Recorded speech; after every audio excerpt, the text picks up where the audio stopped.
Salut les amis, j'espère que vous allez bien. On se retrouve aujourd'hui pour une nouvelle vidéo. Donc je partage avec vous, je refais mon nuancier des Distress Oxide car j'ai profité des soldes pour m'en racheter chez Craftelier. Et vu que le nuancier que j'avais n'est pas à jour car il n'y a pas les nouvelles couleurs que Tillmolds a fait, donc j'ai dû en recréer un autre. Et flemmarde que je suis, j'ai tout fait à l'ordinateur.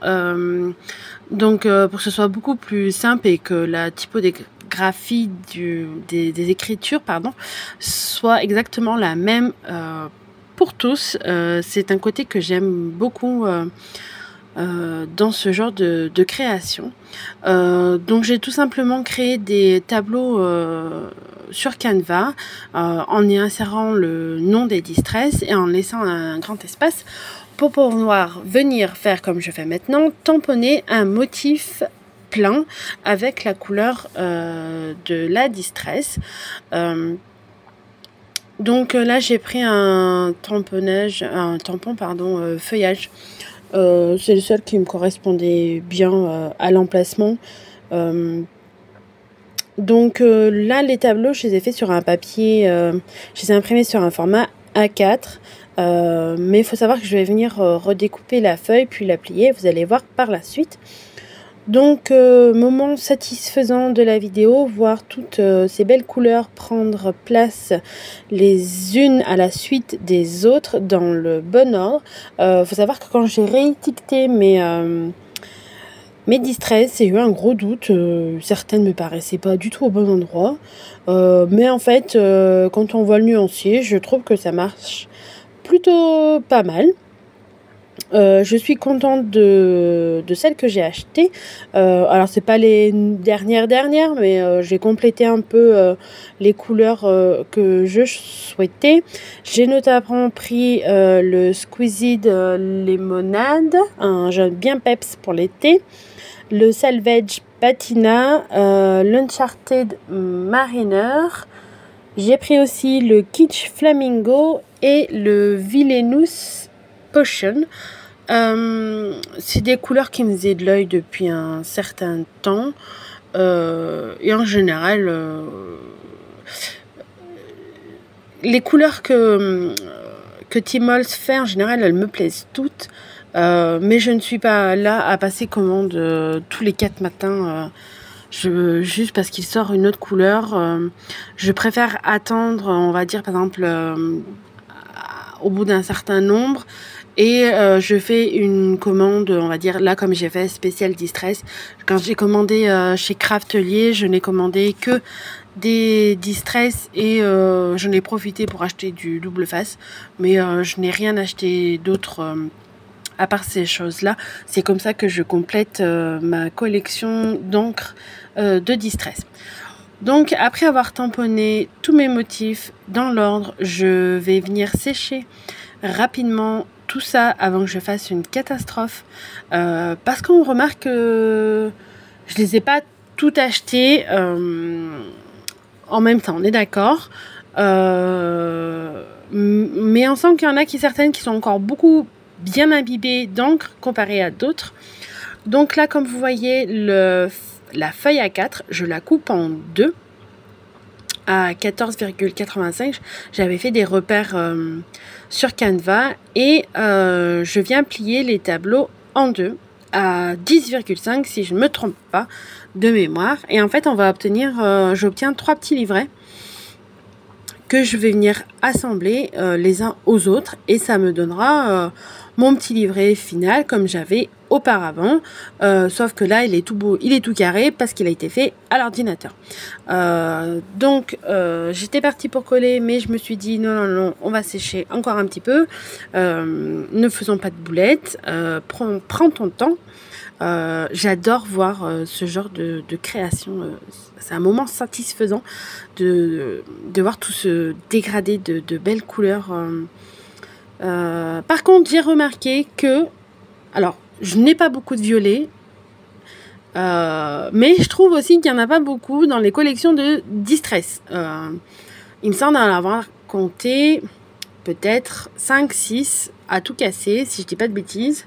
Donc autant qu'il y a certaines couleurs comme le bleu, vert, là-dessus il n'y a pas de souci. On a toutes les teintes possibles et inimaginables, du chaud, du froid, de l'été, de l'hiver. On trouve notre bonheur. Autant que pour le violet, pardon, on sent que Monsieur Timolt pêche un peu sur certaines couleurs, ou peut-être qu'elles sont plus dures à élaborer, je ne sais pas. Je serais curieuse de savoir. C'est dans ce genre de petites créations qu'on se rend compte qu'il y a certaines couleurs qui apparaissent moins. C'est vrai qu'après, moi, quand j'achète mes couleurs, j'achète ce que je vais scraper. C'est vrai que le violet, c'est quelque chose que, à part Halloween, j'en scrape très très peu durant l'année. Donc j'en achèterai pas des quantités phénoménales non plus. C'est pour ça que là, j'en possède 3. Pas que je trouve ça raisonnable, mais on va dire c'est celle que je vais utiliser. Donc je viens coller mes petits livrets les uns aux autres en essayant d'être le plus droite possible, mais ce n'est pas du tout facile. Donc j'opte pour la petite méthode là, si vous connaissez pas, de soulever juste la moitié de la pellicule de protection du scotch double face pour venir positionner correctement notre papier. Comme ça le maintient d'un côté, mais pas de l'autre. Comme ça, on peut encore venir le bouger encore un petit peu. Là, je retaille parce qu'ils n'étaient pas totalement alignés et ça me plaisait pas trop, donc j'ai recoupé. Donc là, on a notre petit livret, pardon.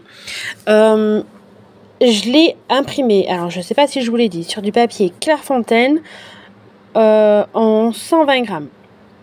Je me suis dit que ça allait aller. En fait, je trouve que niveau grammage, j'aurais pu prendre un peu au-dessus parce que c'est un peu fin, je trouve. Mais bon, pour l'utilité que j'en ai, ça va pas bouger du livret, donc ça va. Donc là, je vais venir faire la petite couverture de devant. D'habitude, je la fais à même le papier, mais là, vu que le papier était assez fin, je voulais pas surcharger et saturer mon papier. Donc j'ai retaillé un papier un demi-millimètre plus petit de chaque côté pour venir le coller par-dessus, tout simplement. Et j'ai repris la même planche de tampon avec les feuillages. Et je viens tamponner par-ci par-là quelques motifs de feuillage aux encres Distress Oxide. Alors je ne les ai pas toutes mises parce que sinon ça aurait fait un capharnaüm de couleurs et on n'aurait plus rien vu. J'ai essayé de rester harmonieuse et d'en choisir une par couleur, par teinte on va dire. Vous me voyez tamponner avec mon petit doigt parce qu'en fait tout simplement j'avais la flemme d'aller chercher un bloc acrylique parce que je scrape en haut dans ma chambre et la dernière fois j'avais tout descendu en bas dans mon salon pour scraper un peu à la fraîche et j'avais oublié et j'avais la flemme de descendre et vu que là c'était des petits motifs et qui collaient très bien à mes doigts, et ben paf, j'ai fait la flemmarde jusqu'au bout. Mais bon, ça a marché, donc ça va. Après, il faut faire ça avec des tampons qui collent. Hein, quelque chose de... Chez les Chinois, 3 francs 6 sous, ils vont pas marcher. Là, ça fonctionne, donc pas de souci, on y va. Donc, j'ai essayé de rester harmonieuse dans les couleurs, dans la taille et dans le positionnement, on va dire, du feuillage. J'ai alterné en haut à droite, en bas à gauche, un peu dans tous les sens, comme si elle virevoltait autour de l'étiquette que je vais coller. Donc j'ai essayé de choisir une distress par teinte, ça je vous l'ai déjà dit. J'hésite pas à mordre sur le bord du papier, ça ne me dérange pas du tout pour faire des moitiés de tamponnage. Au contraire, je trouve ça très joli quand c'est du feuillage. J'aime beaucoup faire ça. Et là, je prends ma boîte à étiquettes et je vais venir créer la petite étiquette du livret pour me dire que c'est le nuancier des Distress Oxide. J'étais partie pour l'écrire à la main jusqu'à que je me rappelle que sur le papier où il y a les étiquettes pour les pads, il y avait Distress Oxide. Donc, utilise-le. Je l'ai imprimé, ne le jette pas, utilise-le. Donc c'est ce que j'ai fait. J'ai choisi une étiquette dans ma petite boîte à étiquettes. J'ai une petite boîte avec tout plein d'étiquettes de diverses tailles et plus ou moins de diverses couleurs. La majorité c'est quand même en noir, enfin en contour noir. Il y en a quelques-unes en couleur. Selon les projets que je fais, j'aime bien faire des étiquettes en plus. Comme ça, quand je fais un projet comme ça, commun, divers et que j'ai besoin d'une étiquette, j'ai plus qu'à piocher et essayer de trouver la bonne qui me correspond au mieux du projet. Donc on arrive à la fin de ce petit livret pour les Distress Oxide. J'espère que ce petit tuto vous aura plu. N'hésitez pas à me laisser un commentaire, à liker et à partager. Je mettrai en barre d'infos ou en petit i la vidéo où je vous présente l'entièreté de mon nuancier. J'avais suivi un tuto d'Indiana Papier, il me semble.